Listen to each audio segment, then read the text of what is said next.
Morning, guys. I want us to look at this question of Euclidean geometry.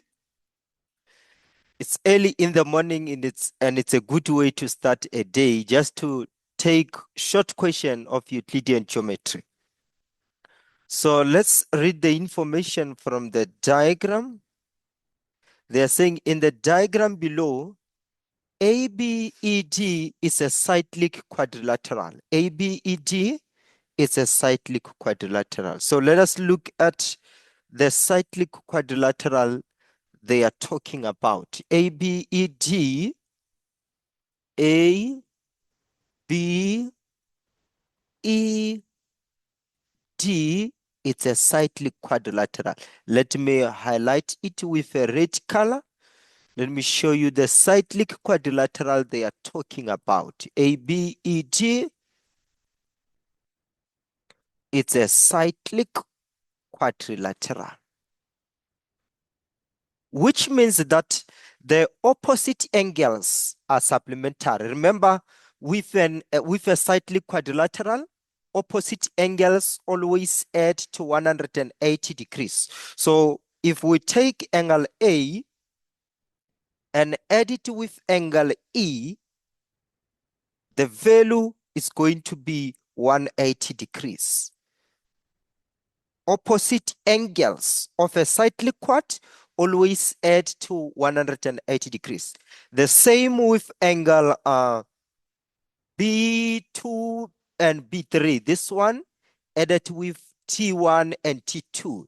The opposite angles, when we add them, they must give us 180 degrees. So remember your theorems of a cyclic quad, grade 12s.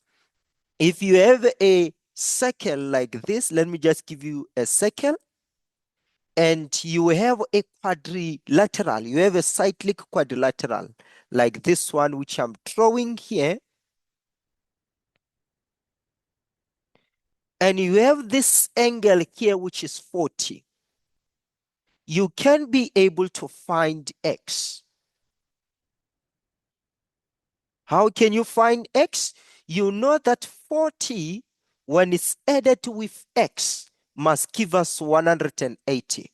40 plus X, it's 180. What is the reason? These angles, they are opposite. 40, it's opposite to angle X. So because these are the opposite angles of a cyclic quad, when we add them, they must always give us 180. Actually, the angle X here, it's 140. Well, the angle Y here, it's 160. Because 20, when you add it with 160, it will give you 180. So please, grade 12s, remember your theorems of a cyclic quad. Opposite angles add to 180. Okay. So they are saying ABED is a cyclic quad. Another thing about a cyclic quad, guys, it's important to also check the exterior angle of a cyclic quad. The exterior angle of a cyclic quad. We know that the exterior angle of a cyclic quad, it's always equals to the opposite interior angle. So if you have a cyclic quad ABED and you have an angle outside, let's say you have got an exterior angle which is outside the cyclic quad, it means that this exterior angle, it's equals to the opposite interior angle. Please remember your theorems of Euclidean geometry. I'm just reminding you here. We will treat this question, but I want you to remember your cyclic quad very well. If you have got a circle and you have a cyclic quad, let's say you have got a cyclic quad like this one, and you have got the angle outside the cyclic quad. You have this angle here, which is the exterior angle of a cyclic quad. I'm saying the exterior because it's outside. So this exterior angle of a cyclic quad, it's always equals to the opposite interior angle. So if this one is 40, it means that even this angle here is going to be 40 degrees. Remember, the exterior angle is equals to the opposite interior angle. So back to the question that we are dealing with. Okay, let's go back to the question that we are working with. Remember, they said ABED is a cyclic quad, and they are now saying KBL is tangent to both circles at B. So they are bringing forth what we call tangent. Remember that tangent touch the circle only at one point. So they are saying the line KBL, it is tangent to both circles. So it is tangent to the small circle, and it is also tangent to the bigger circle.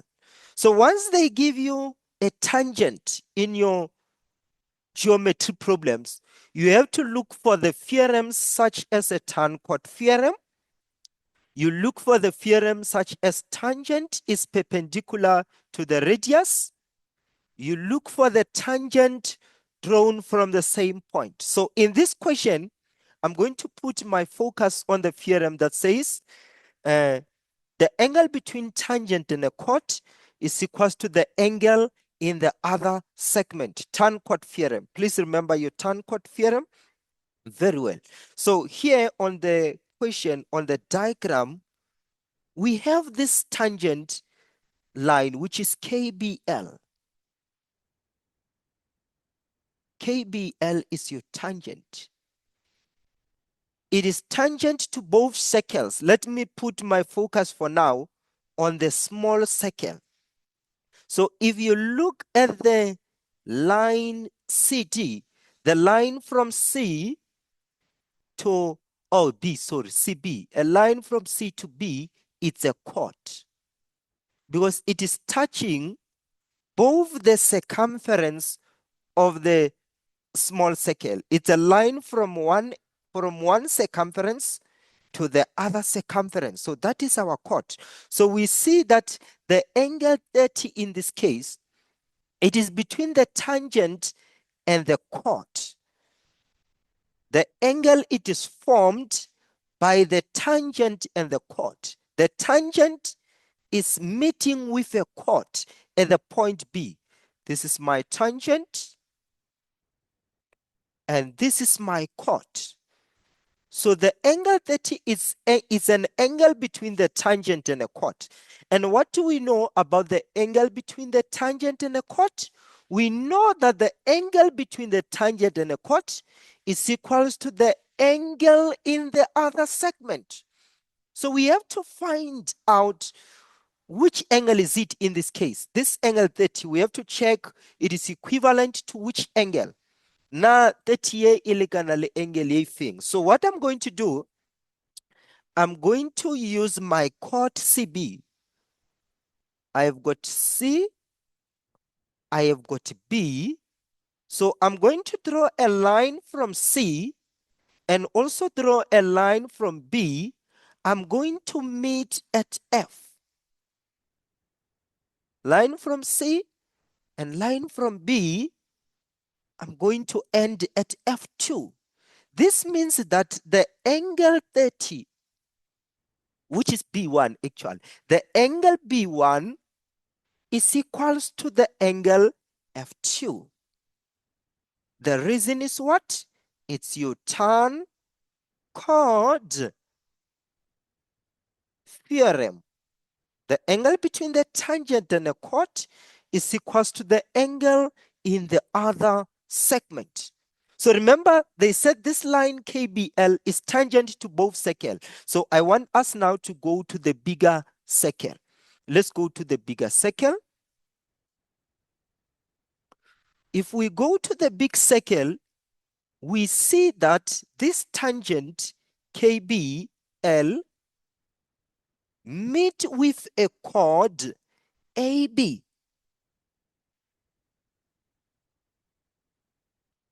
They meet at a point B. So now we see that actually this angle B1 again, it's equivalent to the angle D1, because the angle between the tangent and the chord is equal to the angle in the other segment. How do you find the angle in the other segment? Subtend the same chord. We touch at A, we touch at B. Where do we end? We end at D1. We end at T1. So this implies that B1 is equals to D1. The same theorem, tangent, the angle between tangent and a chord is equals to the angle in the other segment. It's a tan chord theorem. So we see that B1 equals to F2 and B1 is equals to D1. So I'm going to highlight these two angles with a red color. I'm going to say F2 elekanali T1. Okay? Let me bring something interesting, guys, to your attention. I just said F2 is equals to T1. This angle F2 is equals to T1. So this brings something very interesting to us. I want us to look at the line CF and also at the line AT.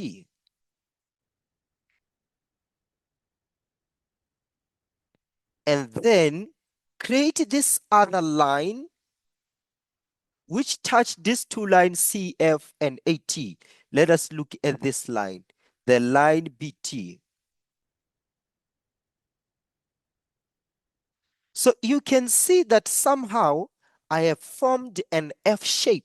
And we see that D1, remember we said D1 is equals to F2. These angles, we found them to be equal. This is 30, this is 30. So this clearly implies that the line CF, it's parallel to the line AD, because I see that the potential corresponding angles are equal. I see 30 there, I see 30 there, I say, oh, because these are forming an F shape, this clearly implies that the line CF, it's parallel to the line AD. So they can ask you in your exam to prove that two lines are parallel. And in Euclidean geometry, when we prove that lines are parallel, we work with angles. We check for the angles that appear to be corresponding. We check for the angles that appear to be alternate. We check for the angles that appear to be co-interior. So you can prove that two lines are parallel by simply looking for the angles that are equal. Those angles that seem to be corresponding. Once they are equal, it means the two lines are parallel. So I will conclude that CF, it's parallel to AT. Okay, we talked a lot. Now let's answer the questions. Let's answer the questions of this problem of Euclidean geometry, which is one of the interesting topic in grade 12, paper 2. Why is B2 equals to 90 degrees? They are looking for a reason why is the angle B2 90 degrees. Let's look. Why is B2 90 degrees? Okay, let me bring this statement to your attention. There is this statement that says AD is a diameter of a larger circle. AD, let's look for that AD, because they are saying AD is a diameter. So AD is a line from A to T. So this AD, they are saying it's a diameter. And what do we know about a diameter? We know that the angle subtended by a diameter is 90 degrees. So once they tell you about a diameter, you must always look for the angle in the semicircle. Always. Once they say AD is a diameter, the first thing that you must check, angle in the semicircle. So what is our angle in the semicircle here? It's surely B2, because they are saying AD is a diameter. So I will touch at A, touch at D. Where do I end if I move from A and also move from D? Where are you welcome, sir? Where do I end? I can end at B2. Yeah, sorry guys, I will come back. Yes. Okay. Yeah, I went. We'll talk after. Just be, yeah, sharp. Sorry for that, guys. Yes, I was saying AD is a diameter, and the angle subtended by this diameter is B2, which means that this angle B2 is a 90 degrees. So this is the reason why B2 is 90 degrees. This is the angle in the semicircle. You write this theorem down. If you don't want to say angle in the semicircle, you say the angle subtended by a diameter. So that is the reason. Now they are saying calculate the size of F2. Calculate the size of F2.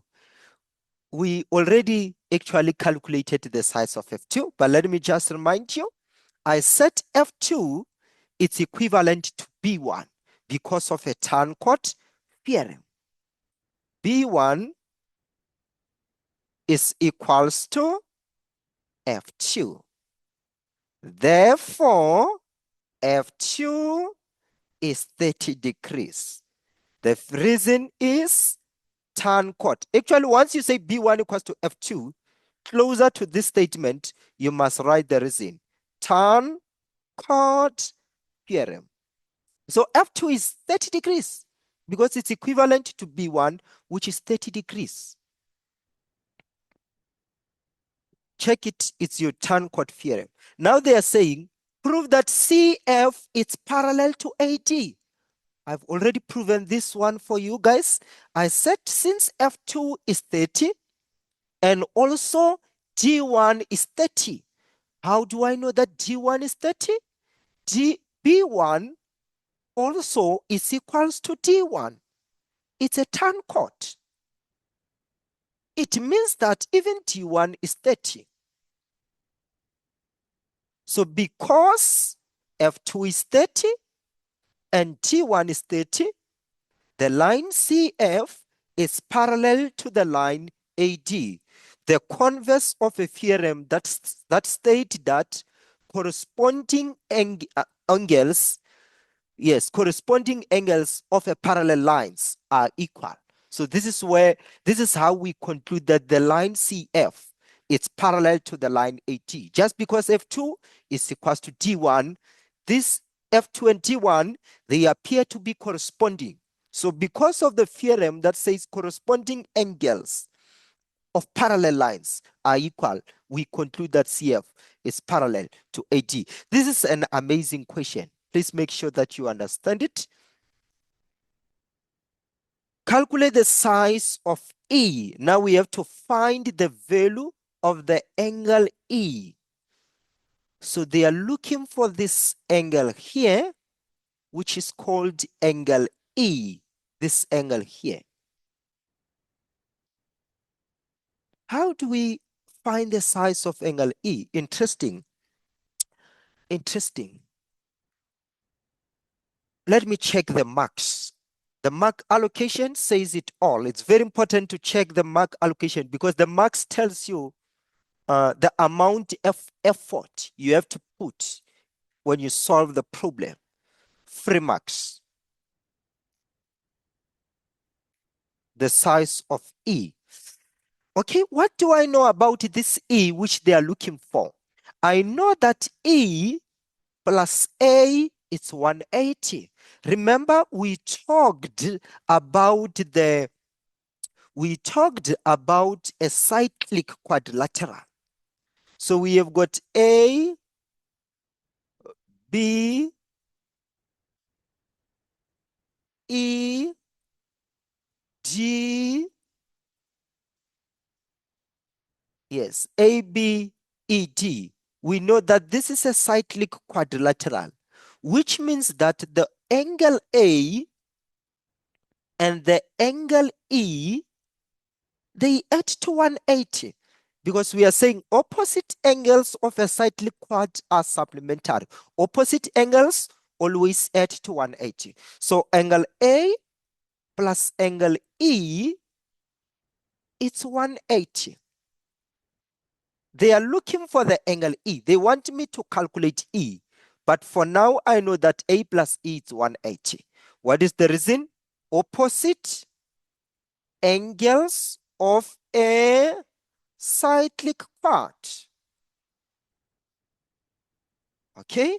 So it means that if I can find angle A, I will be able to find angle E. Okay? So it's easy now to find A. Just focus on a triangle ABT. If you focus on a triangle ABT, you will remember that from the theorem of triangle, we know that the sum of angles in a triangle, they add to 180 degrees. So in a triangle ABDE, we see that B2 is 90. We see that D1 is 30, which means 90 plus 30, it's 120. How much is missing? 60 degrees. So it means that the angle A, it's 60 degrees due to the sum of angles in a triangle. Now, because A is 60, it means that E is 120. Because A and E, they are the opposite angles of a cyclic quad. And opposite angles of a cyclic quad add to 180 degrees. So, therefore, angle E, it's 120. Please show all the workings in order for you to earn marks. And make sure that you write reasons. In Euclidean geometry, it's very important to write reasons down. It was interesting to have this Euclidean geometry lesson with you. Keep well and God bless you.